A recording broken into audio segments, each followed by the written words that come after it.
ভারতীয় পণ্যের ওপর মার্কিন প্রেসিডেন্ট ডোনাল্ড ট্রাম্পের অতিরিক্ত 25% শুল্ক আরোপের পর প্রথমবারের মতো প্রতিক্রিয়া জানালেন দেশটির প্রধানমন্ত্রী নরেন্দ্র মোদী।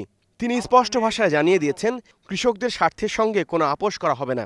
প্রয়োজনে নিজেই চরম মূল্য দেওয়ার জন্য প্রস্তুত আছেন বলে জানান তিনি। व्यक्तिगत रूप से मुझे बहुत बड़ी कीमत चुकानी पड़ेगी, लेकिन मैं इसके लिए तैयार हूं।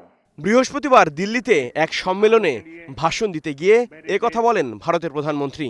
মোদী বলেন, কৃষকদের স্বার্থই সবার আগে অগ্রাধিকার পাবে। কৃষক, পশুপালক এবং মৎস্যজীবীদের স্বার্থে ভারত কখনোই আপোষ করবে না।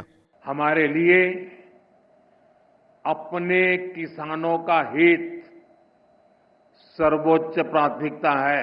ভারত থেকে যুক্তরাষ্ট্রে রপ্তানি করা পণ্যের মধ্যে অন্যতম বড় অংশ কৃষিজাতীয় পণ্য। এই খাতেই ট্রাম্পের নতুন শুল্ক সবচেয়ে বেশি প্রভাব ফেলবে বলে মনে করা হচ্ছে। 6 জুলাই ভারতীয় পণ্যের ওপর আরও 25% শুল্ক আরোপ করে যুক্তরাষ্ট্র।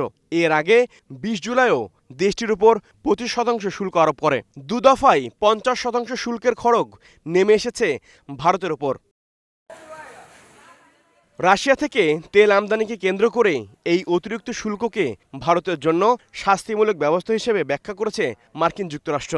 এই প্রসঙ্গে ভারতের পররাষ্ট্র মন্ত্রণালয় জানিয়েছে, রাশিয়া থেকে তেল আমদানির জন্য শুধু ভারতকে টার্গেট করা অযৌক্তিক এবং অগ্রহণযোগ্য। ভারতীয় গণমাধ্যমগুলো বলছে, আমেরিকা চাই ভারত তার কৃষি ও দুগ্ধজাত পণ্যের বাজার তাদের জন্য পুরোপুরি খুলে দিক, কিন্তু তাতে নারাজ নয়াদিল্লি। শুধু আমেরিকার সুবিধা হয় এমন একপাক্ষিক চুক্তি করতে নারাজ ভারত।